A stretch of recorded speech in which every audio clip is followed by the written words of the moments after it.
Bienvenidos al estudio de media semana. El día de hoy estaremos viendo Esther capítulo 8. Vamos a comenzar orando. Señor bendito, te pedimos en esta hora que tú pongas en nuestros corazones y nuestras mentes, Señor, el deseo de seguir aprendiendo de tu palabra y que tú nos hables, Señor, a través de todas estas historias que tú has dejado para edificación de tu pueblo. Te lo pedimos en el nombre de Jesús. Amén. Muy bien, pues en este capítulo nos habla sobre el decreto para ayudar a los judíos o también en otras versiones dice el decreto a favor de los judíos, y nosotros pudiéramos entender esto como el decreto para ayudar al pueblo de Dios o a favor del pueblo de Dios. Y yo quisiera como punto de partida establecer en Juan 16, versículo 33. Les he dicho todo lo anterior para que en mí tengan paz. Aquí en el mundo tendrán muchas pruebas y tristezas, pero anímense, porque yo he vencido al mundo. Y en el entorno de este libro de Esther, podemos recordar que el pueblo judío estaba exiliado. Y para estas alturas el imperio persa era el que ya gobernaba toda esta parte de las provincias. Y gran parte del pueblo judío, pues bueno, como sabemos, había regresado a Jerusalén. Recordamos al grupo de Zorobabel, que llegó para la reconstrucción del templo, el grupo de Esdras, que llegó para la enseñanza de la ley, el grupo de Nehemías, que llegó para reconstruir los muros. Pero otra gran parte de los judíos no regresaron, seguían siendo esclavos y seguían viviendo en una cultura totalmente apartada de Dios. Y no solo eso, sino incluso contraria a la voluntad de Dios. Como ya hemos visto en clases anteriores, pues en el reinado de Persia había mucha depravación, mucha fiesta, mucha utilización de la mujer como medida del estatus social. Y de hecho, pues en un concurso de belleza es que se logra posicionar Esther como reina. Y también, pues bueno, hemos visto ya que en este libro específicamente no se hace una mención directa a Dios. Y bueno, también podemos ver que Esther, siendo judía, se casa con un rey pagano, y la reina Esther como Mardoqueo se ven involucrados en el estilo de vida que llevaba esta cultura, y organizan banquetes y lo propio de las posiciones sociales preferenciales que dictaban la cultura pagana en el reino de Persia. Podemos decir que este libro de Esther es la excepción que confirma la regla. No es exactamente el modelo a seguir de lo que pudiéramos llamar el pueblo de Dios, pero aún dentro de todo este entorno, Dios cuida a su pueblo y lo usa para un propósito de ser testimonio a las naciones. Comenzamos leyendo el capítulo 8. Lo voy a estar leyendo en la NTV. Dice: ese mismo día, el rey Jerjes, o Asuero en otras versiones, entregó a la reina Esther las propiedades de Amán, el enemigo de los judíos. Luego llevaron a Mardoqueo ante el rey, porque Esther le había contado al rey el parentesco que había entre ellos. El rey se quitó el anillo con su sello oficial, el cual había recuperado de Amán, y se lo dio a Mardoqueo.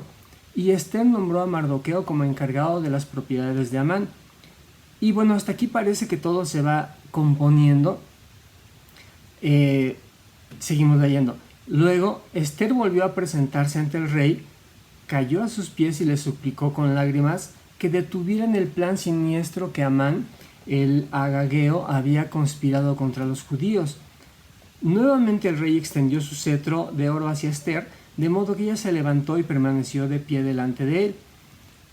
Versículo 5. Esther dijo: si al rey le place y yo he logrado su favor, y si al rey le parece correcto y yo resulto agradable, que se emita un decreto que anule las órdenes de Amán, hijo de Amedata, el agageo, quien ordenó la destrucción de los judíos en todas las provincias del rey. Pues, ¿cómo podré soportar ver a mi pueblo y a mi familia ser masacrados y destruidos?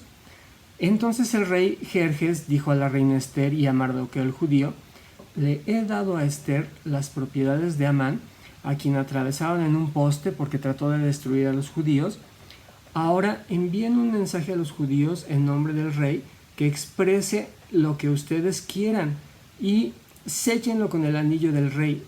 Sin embargo, recuerden que todo lo que ya se ha escrito en nombre del rey y lo que se ha sellado con su anillo jamás puede ser revocado. Y este es un típico ejemplo de cuando Dios contesta, pero no contesta de acuerdo a lo que nosotros esperamos. Normalmente nosotros decimos, bueno, vamos a pedir que conteste esta necesidad o que suceda de acuerdo a como nosotros pensamos que sería lo correcto. En este caso, Esther y Mardoqueo pensaban que podían pedirle al rey que se anulara el decreto y que con esto, pues bueno, ya que las cosas iban tan bien, se iba a lograr el objetivo de que el pueblo judío no fuera destruido. Sin embargo, Dios contesta, pero no contesta como nosotros pensamos, y entonces le dice, ningún decreto del rey puede ser revocado. Entonces yo les doy la aprobación para que ustedes hagan otro tipo de decreto en lo que ustedes consideren que sea lo necesario, pero lo que ya se dictaminó no va a tener marcha atrás. Continuamos leyendo, versículo 9. Así que el 25 de junio reunieron a los secretarios del rey y se escribió un decreto tal como Mardoqueo lo dictó. Lo enviaron a los judíos y a los funcionarios de más alta posición, a los gobernadores y a los nobles de las 127 provincias que se extendían desde la India hasta Etiopía. Este decreto se escribió en los propios sistemas de escritura y en los propios idiomas de cada pueblo del imperio, incluido el de los judíos. 10. El decreto se redactó en nombre del rey Jerjes y fue sellado con el anillo del rey. Mardoqueo envió los comunicados por medio de mensajeros veloces, quienes montaban caballos rápidos, criados especialmente para el servicio del rey.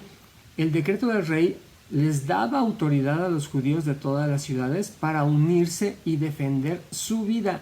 Se les permitiría matar, masacrar y aniquilar a cualquiera de cualquier nacionalidad o provincia que los atacara a ellos o a sus esposas e hijos. También podían apoderarse de los bienes de sus enemigos. El día escogido para llevar a cabo esta acción en todas las provincias del rey Jerjes fue el 7 de marzo del año siguiente.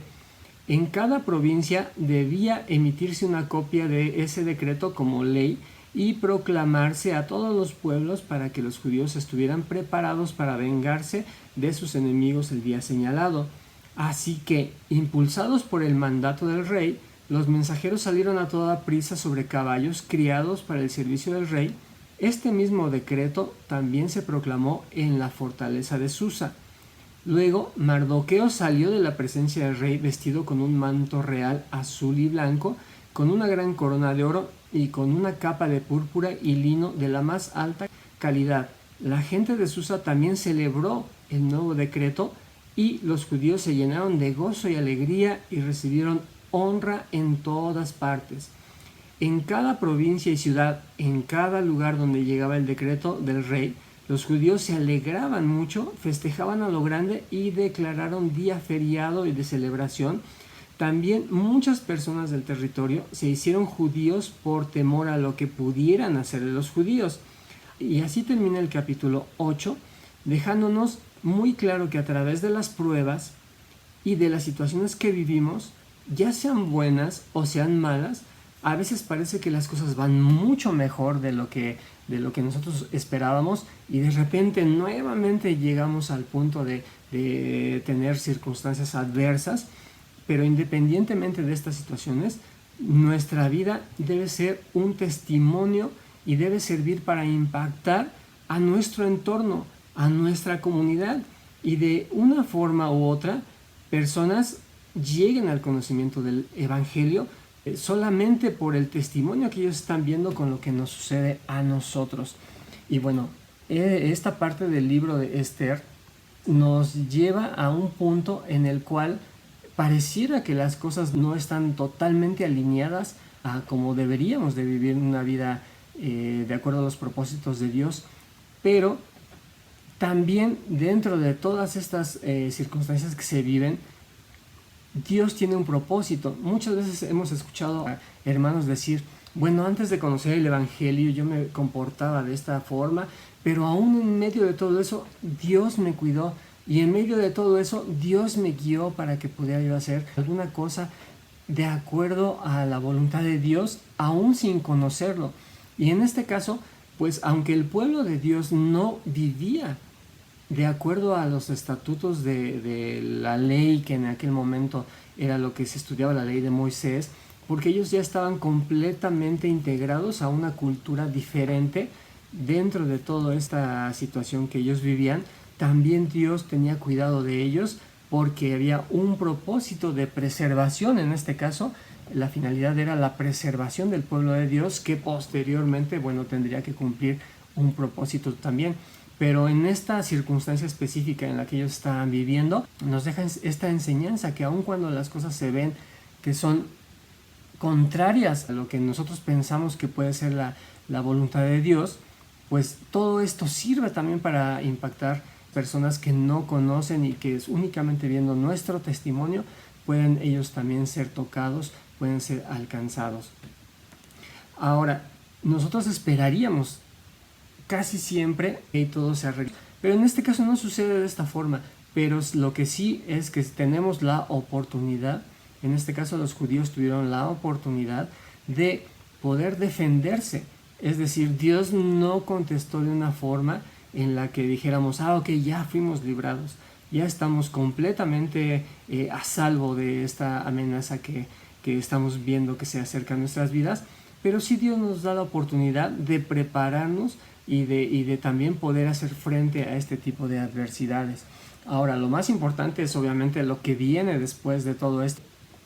Cuando nosotros pensamos que toda la responsabilidad va a quedar en nuestras fuerzas, que nuestra vida, o en este caso nuestra preservación, depende de lo que nosotros podamos hacer, Dios contesta de manera que no nos esperamos. Dios nos contesta de una manera en la que podemos salir adelante únicamente dependiendo de Él. Y esta es la manera en la cual Dios nos está demostrando, nos está instruyendo para que en cualquier etapa de la vida que nos toque vivir podamos depender al 100% de Él, podamos depender total y absolutamente de su voluntad, de sus propósitos, saber que por alguna razón estamos en el lugar donde Dios nos ha colocado y a veces no nos explicamos, pero ¿por qué? ¿Qué estoy haciendo aquí? ¿Cómo es que mis planes eran tan distintos y Dios me pone en una circunstancia tan diferente a lo que yo pensaba?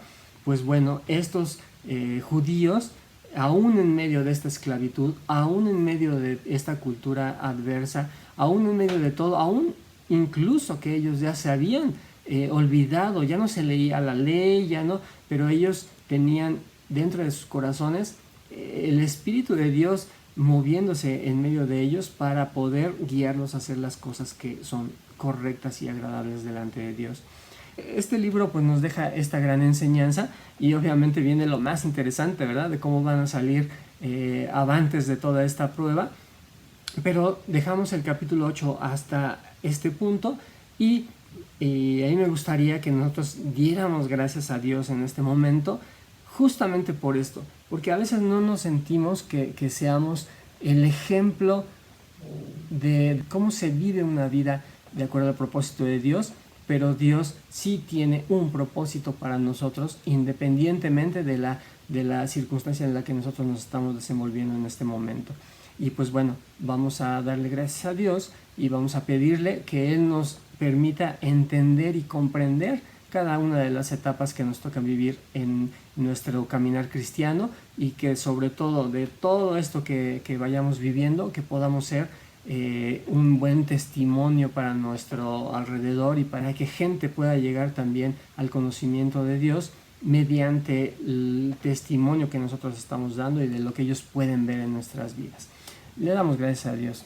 Señor bendito, te agradecemos esta oportunidad que tú nos das de seguir estudiando, comprendiendo, Señor, que tus propósitos, de acuerdo a nuestra mente, no los podemos entender, pero Señor bendito, tú no nos olvidas.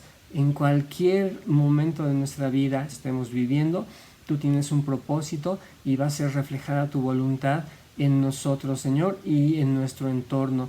Y gente va a poder llegar a conocerte, Señor, a través de nuestro testimonio y de nuestras vivencias que tenemos todos los días, Señor, y de acuerdo a cómo ellos ven nuestra fidelidad hacia ti. Señor, te damos muchas gracias en el nombre de Jesús. Amén. Que Dios les bendiga y nos vemos en la próxima clase.